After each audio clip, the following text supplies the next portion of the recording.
UFC Vegas 109, Roman Dolidze versus Anthony Hernandez. I'm here to give you my full card picks and predictions for the entire 12-fight card. Before we get started, let's just quickly recap last week's card, which was UFC Vegas 108, and how we did with the predictions. We went 8-4, prelims 4-2, and main card 5-2. Let's talk about it really quick. I mean, chose a little bit too many dogs. 8-4 isn't bad, but chose a little more dogs than I guess I should have. Two losses in the prelims were Nick Klein and Gore, which both lost back-to-back, both underdogs. The other underdog that lost was Nora Cornell. She got smoked. We did pick up a nice dog win in Neil Magny. And some other nice spots like Rebovic's points, Tyra to win by finish. Did also lose the Rebecca one, which also hurt really bad. But overall, not too bad. 8-4, want to do better than that obviously this week. And this week, there's a ton of juice lines. So not going to be the longest video because I don't want to bore you with some of these lines that are just not going to be playable. I'll try to help you guys work around it as well, the way I'm going to have to work around it, because the fight card after this is UFC 319, which is in Chicago, and that one is an absolute heater from the first fight of the night to the last one. I mean, every single fight on that card is an absolute banger. So won't waste too much of your time here today, honestly, and we'll start with that first fight, which also just came about like 3 days ago, so not really that intrigued in it either. But without further ado, first fight of the night, Cody Brundage versus Eryk McConico. Now McConico did lose his debut. They're the same height, but he has the 5-inch reach advantage, and Cody Brundage has the 1-inch leg reach advantage. Now, both are coming off of losses. Cody Brundage lost his he had lost his last fight, but turns out to be a majority draw or something like that, decision, or ended up being a decision for Malik because of a headbutt, but he was losing that fight fairly easily. Before that, beat Julian Marquez. Marquez not in the UFC anymore, has just been getting smoked, to be honest. No contest against Al Hassan. Al Hassan, rightfully so, but probably should have won that. Choked out by Bo Nickel. Like I said, McConico did lose his debut, which came in on short notice against Ruziboyev, who is also fighting next week. Was pretty even early in the fight, but then started kind of getting cooked towards the end of that round, and then in the beginning of the second round just got starched. To be honest, there's just not enough on McConico at this point to really feel like gauge whether he's a UFC fighter, and trust me, if you know me, I already say Cody Brundage is barely a UFC fighter. So for me to say that about McConico, I mean, for me to be on Cody Brundage's side here means that, it's kind of crazy. So minus 174 for Cody Brundage. Money coming in on McConico, I just don't see it. He's just not a proven fighter, even in the regional scene. Nothing really special. I mean, if he gets on Cody Brundage's back, which is very doable, maybe, but he's not going to be much bigger in there either. With his range, might be able to, get some combinations going, but I don't really love it here. I like Cody Brundage's side, shockingly. Him as a favorite is scary. Likely will not touch this fight, but it's one that I would also recommend to just let it go until the next one, even though the next one's also kind of whack. But anyways, give me Cody Brundage to win by decision. Next fight. Gabriella Fernandes versus Julija Stoliarenko. Now, Stoliarenko is going to be an inch taller, but they have the same reach, and Stoliarenko also has the half-inch leg reach advantage. Nothing too crazy here. I mean, Fernandes is going to want to stay in boxing range. Stoliarenko has a million finishes by sub. She has 11 pro wins. 10 of them have come by submission, 1 by decision. She's been TKO'd 4 times, lost by decision 3 times. Now, Fernandes, like I said, is going to want to keep it on the feet. She has 2 TKO wins, but it doesn't really show what she can do standing. 4 subs, 4 decisions, very well-rounded, as you can tell. Beat Wang Kong by rear naked choke. Wang Kong, I mean, looked really good in her debut, then loses here, then looked really good after that. Twice already. So great win here. Beat Carly Judas by split decision. Judas, as we just saw, is an absolute tank on the feet. So honestly, great wins there. Obviously lost to Jastovicius, not a bad one. And Bleda, that one's But anyways, has won her last two, and she's facing someone who's going to need to take her down. And I just, honestly, if she doesn't take her down, she's absolutely cooked. Fernandes does have 60% takedown defense, but granted, I mean, you know, since her first two fights where she lost, she's only been taken down twice, which was Judas. Didn't get taken down by Wang Kong. As we know, Wang Kong can wrestle too. So the fact that she wasn't able to take her down, 0 for 1, means I think she has a good chance of stuffing these takedowns. Julia has a 27% takedown accuracy, averages a little under 1, so she's probably averaging around 3 to 4 takedowns a fight, or attempting. Um, Now, odds-wise, absolutely disgusting. Julia Fernandez minus 500, rightfully so, though.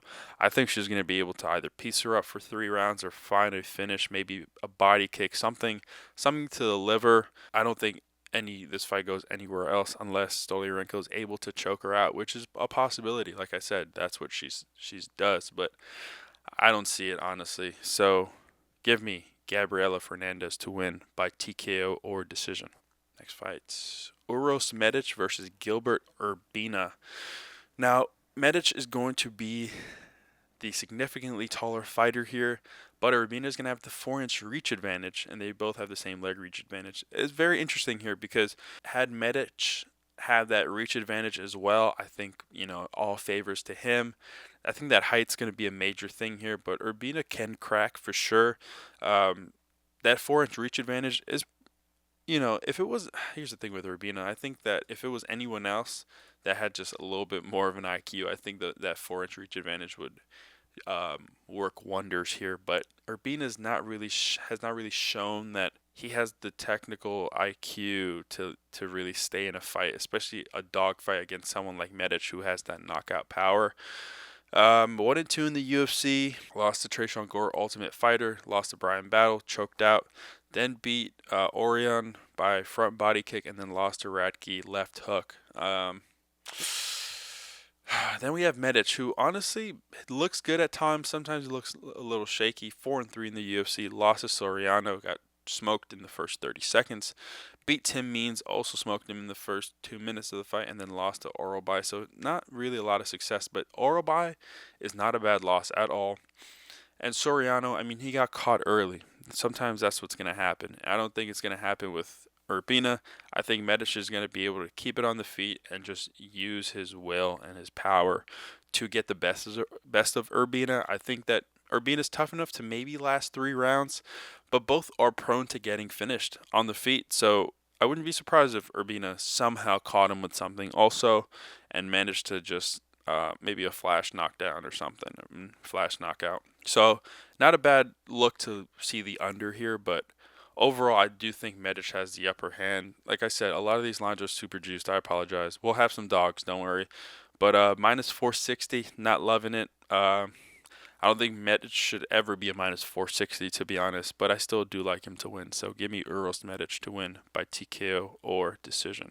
Next fights, Joselyne Edwards versus Priscila Cachoeira. Now, Edwards is going to be an inch taller, 5-inch reach advantage, 2-inch leg reach advantage. Not going to go too deep into this one. I mean, when Joselyne Edwards, which she likely always does, have that reach advantage, she's going to want to keep it on the feet. She uses her jab so well. It's her most powerful tool. 5 losses by decision, which is probably the only way Cachoeira could win this, is maybe to outpoint her, but I doubt it. She's picked up 2 finishes in her last 2 fights, lost her last 2 prior to that, Aileen Perez and Nora Cornell, both by decision. Not bad losses at all. Then we have Cachoeira, never been TKO'd, but submitted 4 times, lost by decision twice. Won her last fight by TKO, but then we saw her get absolutely smoked in her last 2 fights to Jastovicius and Miranda Maverick. Also 2 not bad losses. Not bad losses at all. I think it's going to be close, honestly. I wouldn't mind a Cachoeira maybe to win a round, plus 3.5 spread. I think the odds suggest that she won't do that, but I don't think she gets finished here. Joselyne Edwards is not going to choke her out. So likely, and she's never been TKO'd. And trust me, she's been close before. She's been bloodied and bruised. So could go all 3 rounds where she can absolutely win a round, especially at these odds. I mean, if If Cachoeira's plus 255, her plus 3.5 spread will likely be around plus 120, maybe minus one, maybe minus 110. It might be even odds. But Joselyne Edwards minus 350. I think it'll be close. She might win, have to edge it out at the end, very tail end, which is why I don't like minus 350. But with that jab, I mean, that jab is special. I don't think that she loses to Cachoeira where she is in her UFC career at this current moment. So give me Joselyne Edwards to win by decision. Next fight, Elijah Smith versus Toshiomi Kazama. Now, Elijah Smith is 2 inches taller, 2-inch reach advantage, 1.5-inch leg reach advantage. Right off the bat, Elijah Smith minus 770. Kazuma just does not look good in there. Barely won his last fight. I mean, got knocked down and everything against Gregorio, and then he ended up choking him out, which was shocking, but lost first round knockouts 2 times prior to that. I think that's exactly what happens. I think Elijah Smith is going to finish him in some way, shape, or form within those 15 minutes, likely within the first 7.5. So I would also take the under.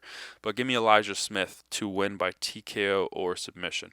And the last prelim is Julius Walker versus Raffael Cerqueira. Now, Julius Walker is an inch taller, 2-inch reach advantage, but Cerqueira has the 1.5-inch leg reach advantage.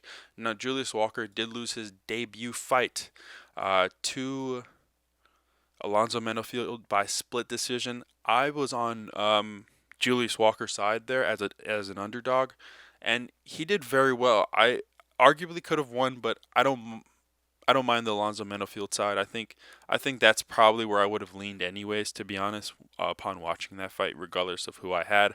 I think he just did enough. I think that if they had given it to Julius Walker, though, obviously I wouldn't have been menad, but I think if you were on Menifield's side, you shouldn't be too mad either, because it was a very close fight. But Menifield did edge it out on the feet. I mean, it was a slugfest at some point.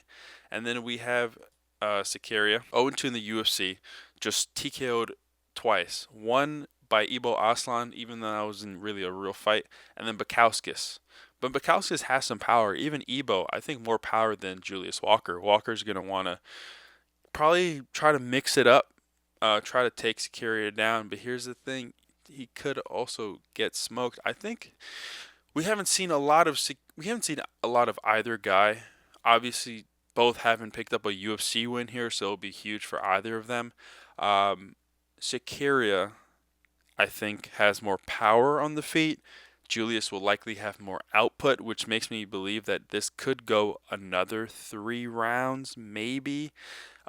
Julius Walker, he's tough, but he is a minus 650.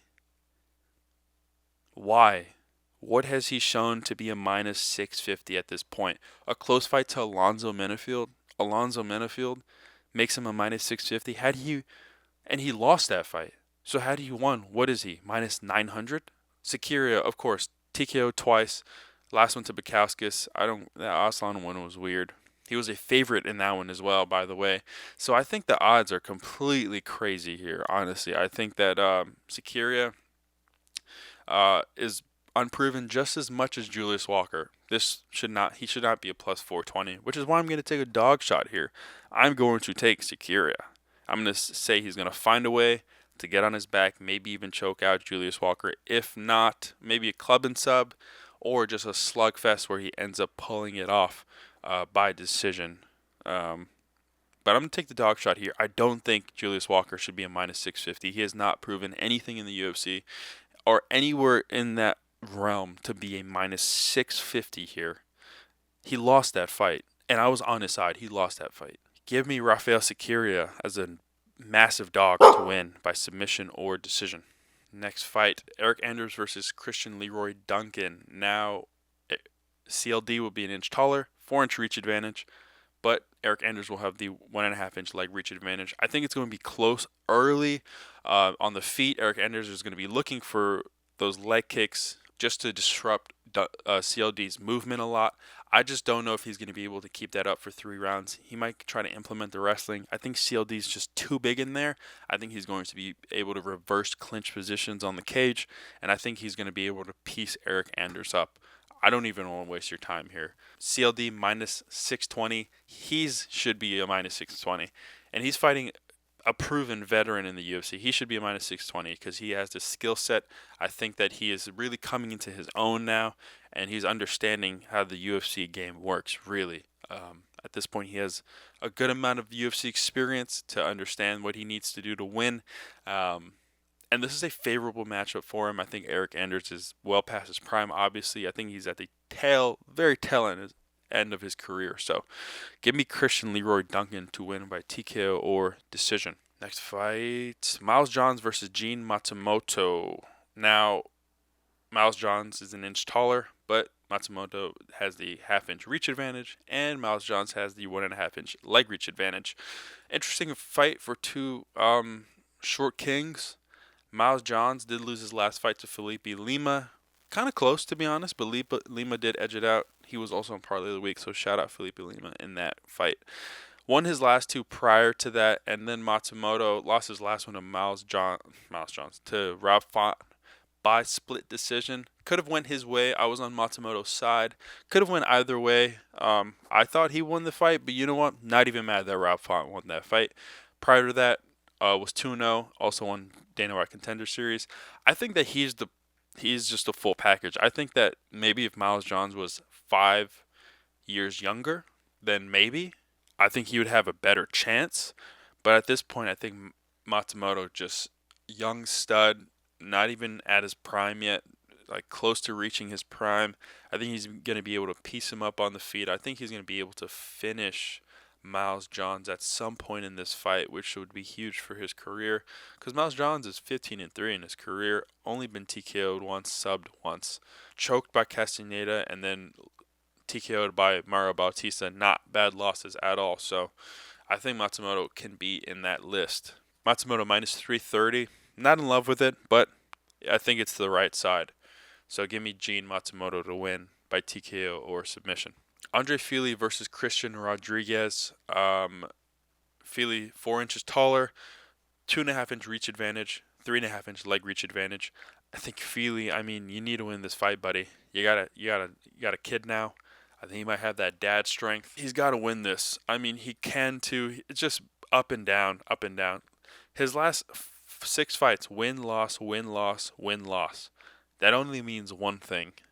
He's going to win this fight. Also, C-Rod, loss, win, loss. So one of them is going to be able to keep up the streak, and the other one isn't. Lost to Costa. Costa was just able to outdog him. Ended up losing, rightfully so, 2-1. I was on Rodriguez's side there. Beat Bashi, undefeated. Lost to Rosa. Beat Dolgarian, beat Simon, beat Rosas, all undefeated. He just likes being undefeated fighters, and if you're not undefeated, you're probably going to beat him. Look at that. Andre Fili has 12 losses in his career.